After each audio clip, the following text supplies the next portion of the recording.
What's going on, YouTube? Welcome back to another Heart Over Height episode. Today, we are going to do another reaction to another Bleacher Report article that came out today. 10 NBA teams that still need work after free agency. This is as of August 1st, 2024. So if you do enjoy this content, do me a huge favor, smash the like button, subscribe to the YouTube channel, comment down below what teams you think should be added or taken out, and what teams need to progress a little more. So with that being said, let's get right on into this. So it's pretty simple. It's just going to go over 10 NBA teams. I'm going to give some feedback as to what I think, whether they need a lot of work, a little bit of work, all in between. So let's just start off first team here.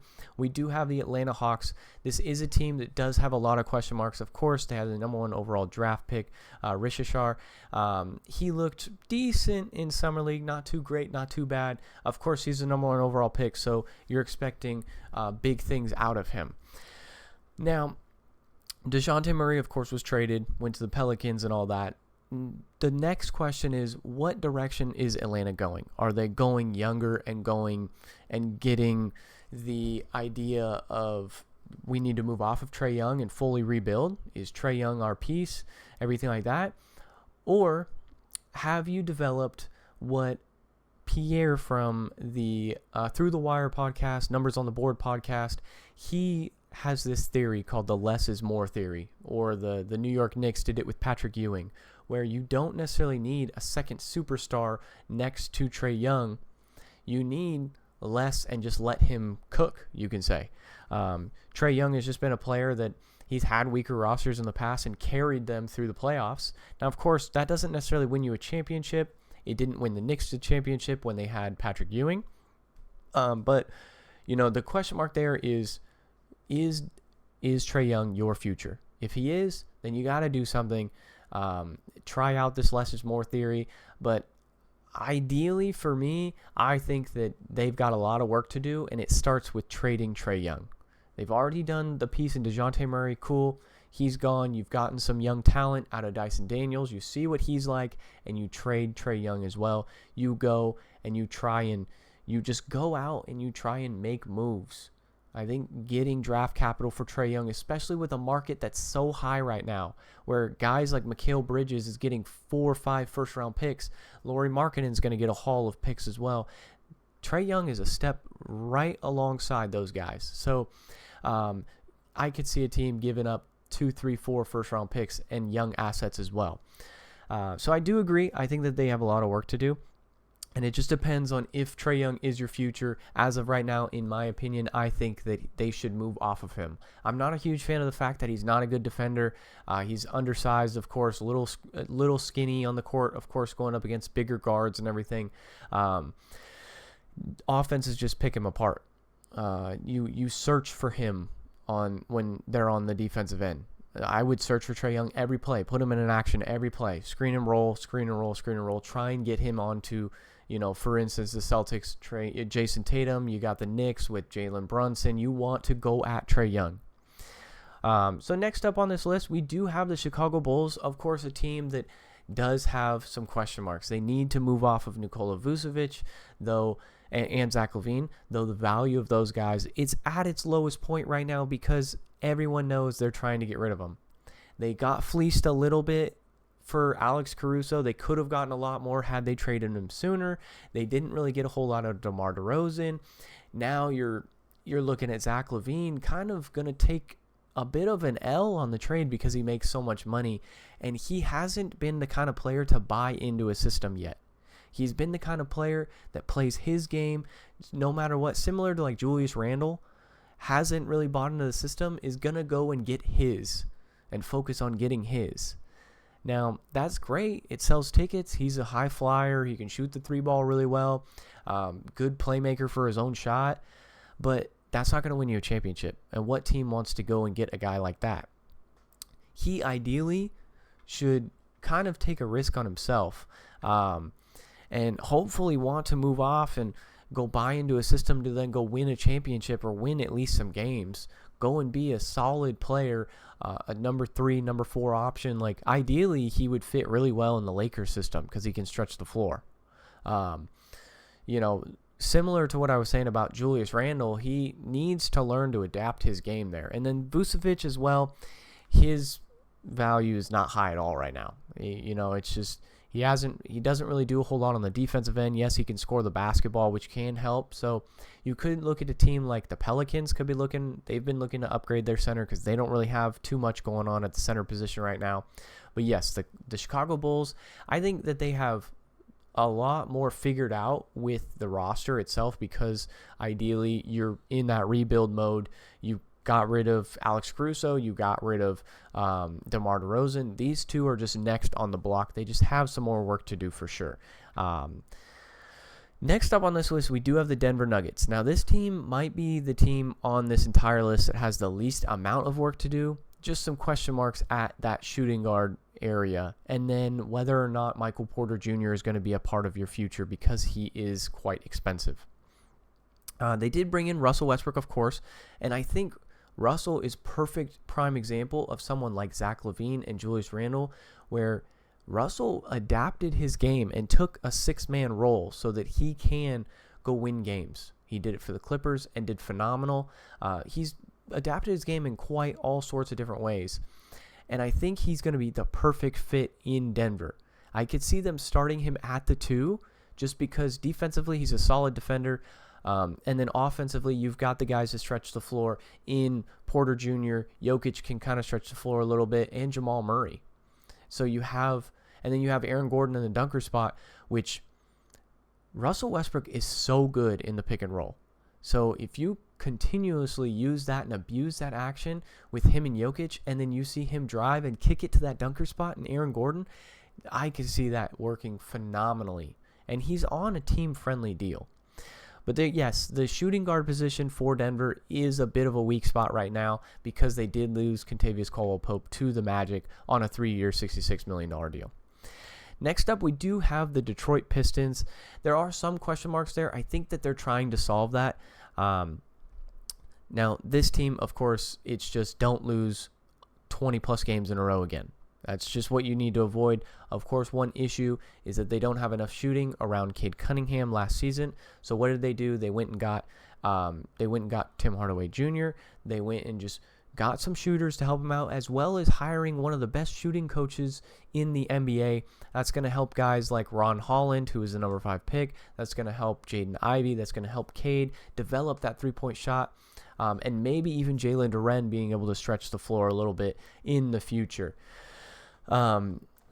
If not, I mean, please, Pistons fans, get Cade Cunningham out of there. Like, his talent is being wasted. If you have another piss poor season and it just doesn't work, you need to hopefully save this man's career from just being stuck in Detroit.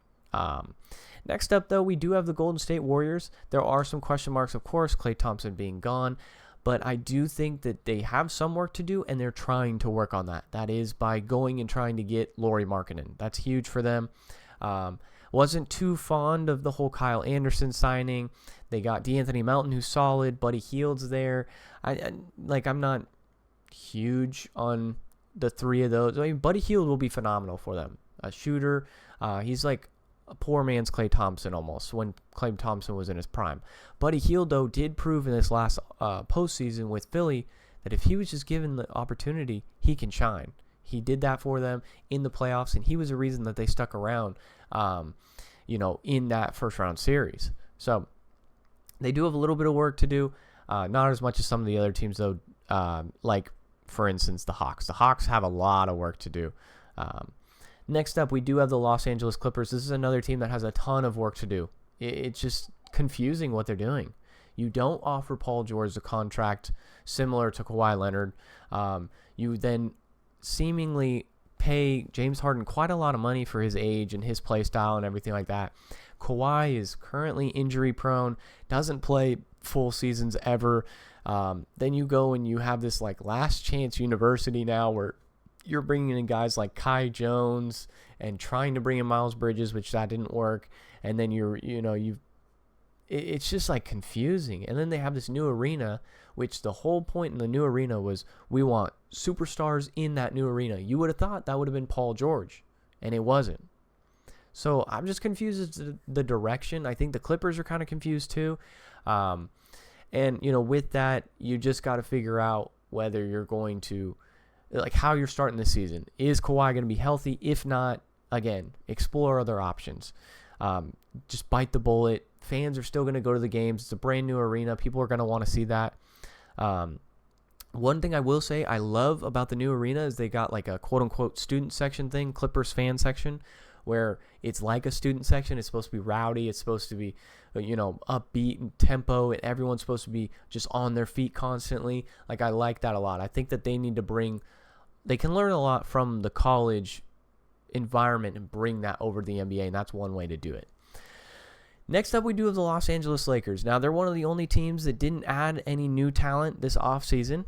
They are a team that could use some new talent as well. Bringing in head coach J.J. Redick, drafting Dalton Knecht, and we'll say Bronny James for right now. And what I mean by that is we just don't really know what Bronny James, whether he'll be on the roster or in the G League. Dalton Knecht seems like he will be a player on this roster in the rotation. The Lakers, though, do have some question marks, of course. What to do about D'Angelo Russell? Is this team going to fit? Like last season, it worked, kind of, not really, but kind of, enough to at least get them to the play-in. And then, this offseason, a lot of it had to do with J.J. Redick just being the head coach. And then, Dalton Knecht, I think, is the guy that fell to them gracefully. They got lucky about that. They will be exploring options, of course. They have a couple picks there that they could potentially package up. Are they going to be valuable? I'm not really too sure if teams are super fond of them. They just don't have a lot to give up. And no one wants D'Angelo Russell right now. That was the problem and why they didn't trade him earlier. Next up is the Miami Heat.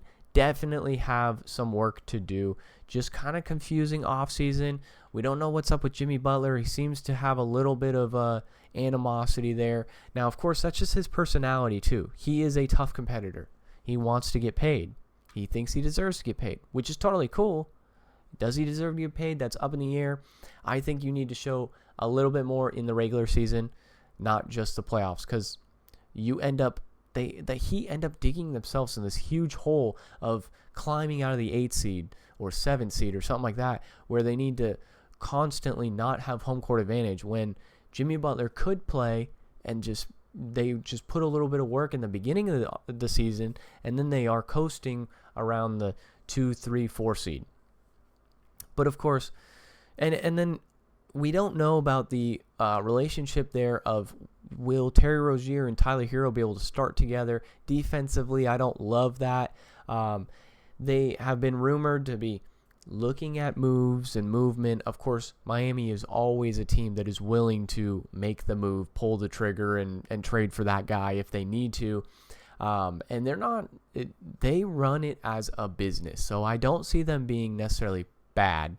I can see them, if they start off pretty rough, making an adjustment, going and making out a big splash trade to go get a guy.